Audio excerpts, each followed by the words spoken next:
Concerns have been raised over the safety of the Nigerian airspace by investigative journalist David Hundeyin.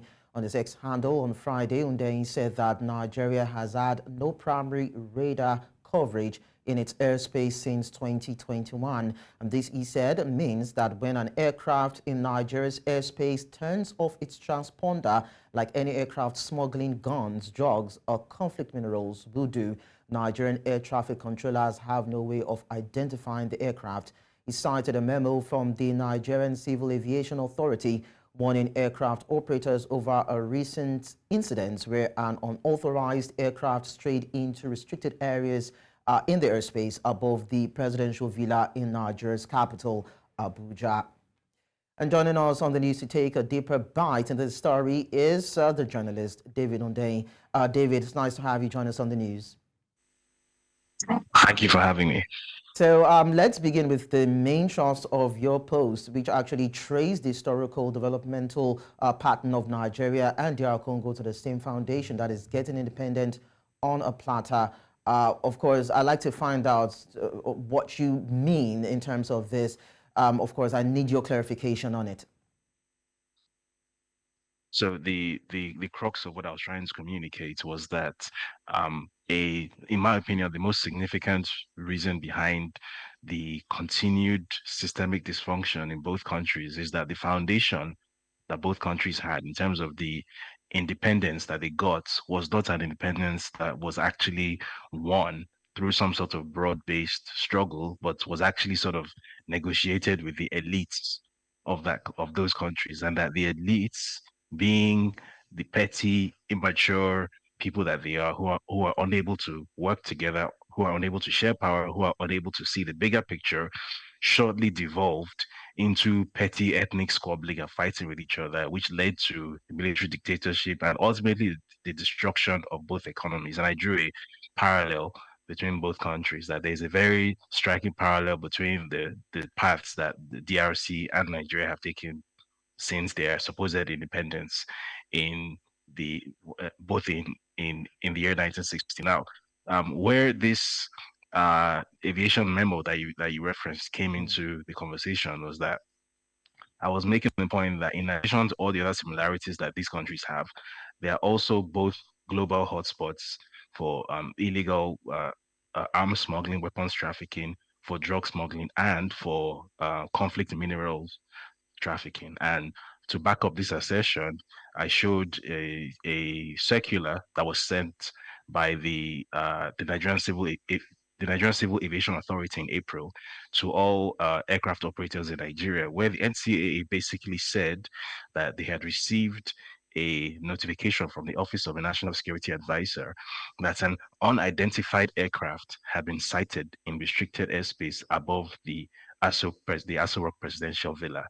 And the letter was essentially reminding aircraft operators to stay out of restricted airspace. Why I thought that it was interesting to flag this was that for the past few weeks I've been going back and forth with people who are within the aviation system. Obviously, you know that I cover the aviation airspace in Nigeria as a journalist very frequently. And one of the consistent pieces of feedback that I keep on getting is that air traffic control in Nigeria, at least in the civil aviation space in Nigeria, is basically is by the grace of God, as we say, because since 2021 there has been no primary radar coverage in Nigeria's airspace. So there are two types of radar coverage. There's primary radar and a secondary radar.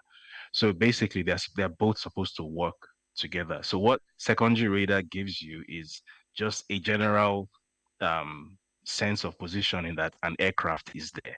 Primary radar is what is able to specifically pinpoint the location, the exact location of an aircraft. Now, both types of radar are supposed to work together to create total radar coverage in Nigeria's airspace.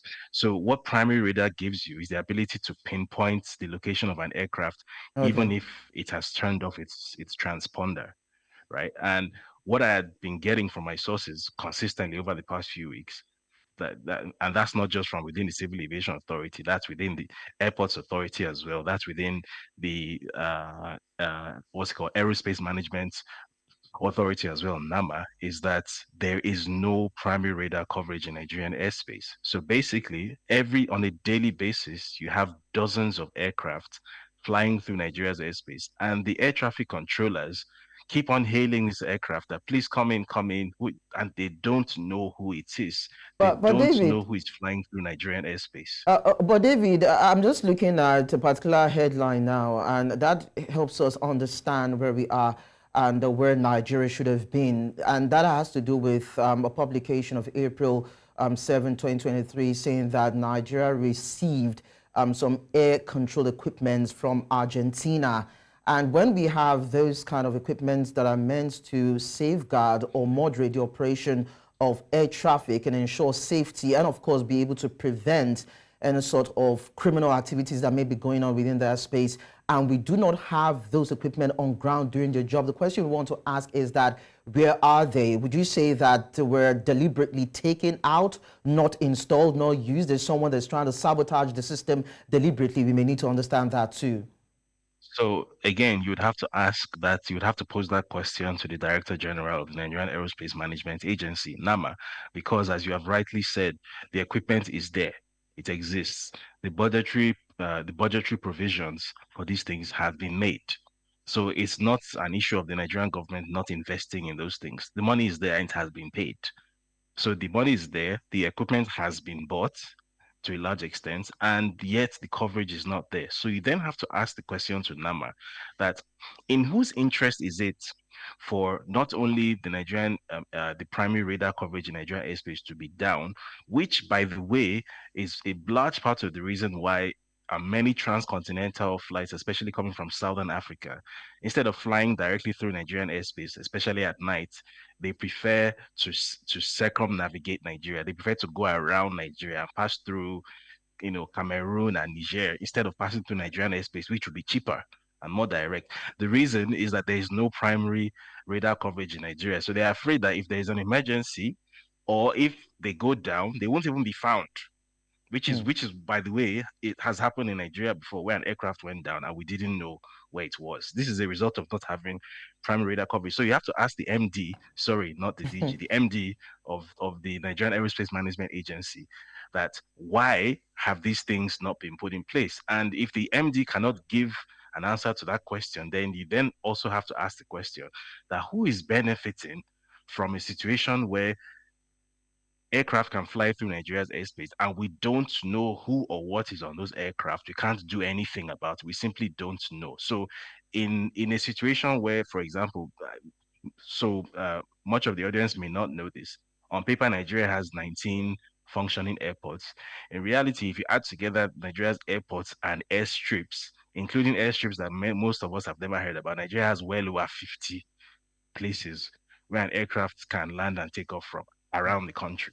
Yeah. So, and aircrafts are using these airstrips. What are they using these airstrips to do? And how is it that aircrafts without transponders are taking off and landing out, flying through Nigeria's airspace, and we don't know what is on them. Uh, We don't even know what these aircraft are. so So the basically, so we're talking about a porous airspace, just as we have porous land borders. And in a very recent report, one of the governors in Nigeria said that, oh, some bandits or some kidnappers were apprehended. They confessed to killings and they were handed to the authorities, and the courts actually granted them bail. I begin to ask the questions: is it that the Nigerian government is complicit when it comes to the safety of Nigeria as a country, of I would argue, Nigerians? I mean, we need to I put would, that in I would argue perspective. I would argue absolutely, because first of all, bear in mind that those headlines that you cited a few minutes ago, where you said 80% of Nigeria is now covered by ground radar. First of all, that's an attempt to mislead the public because the ground radar is different from airspace radar.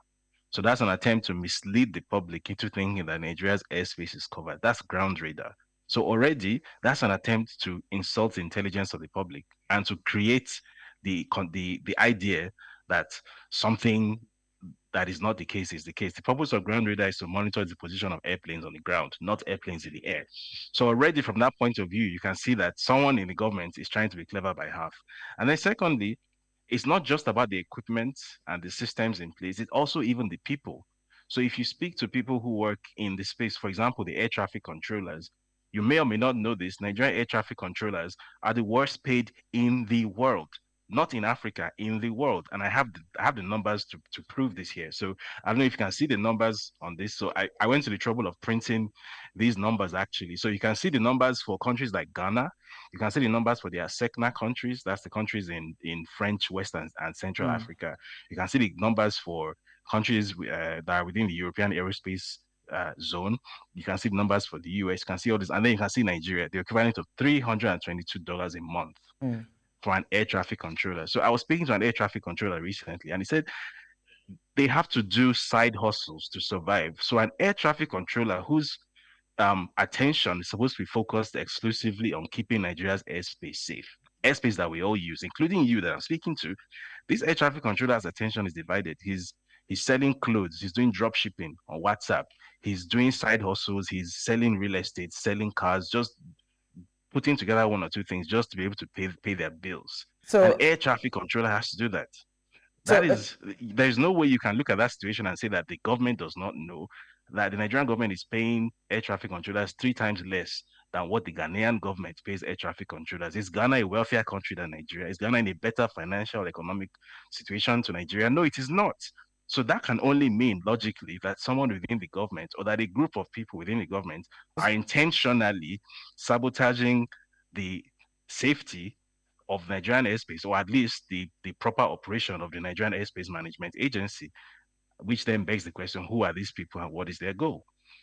So when we have a country that frolics with negligence of duty in this scale, what danger do you think that country could be plunging itself into on a wider scale?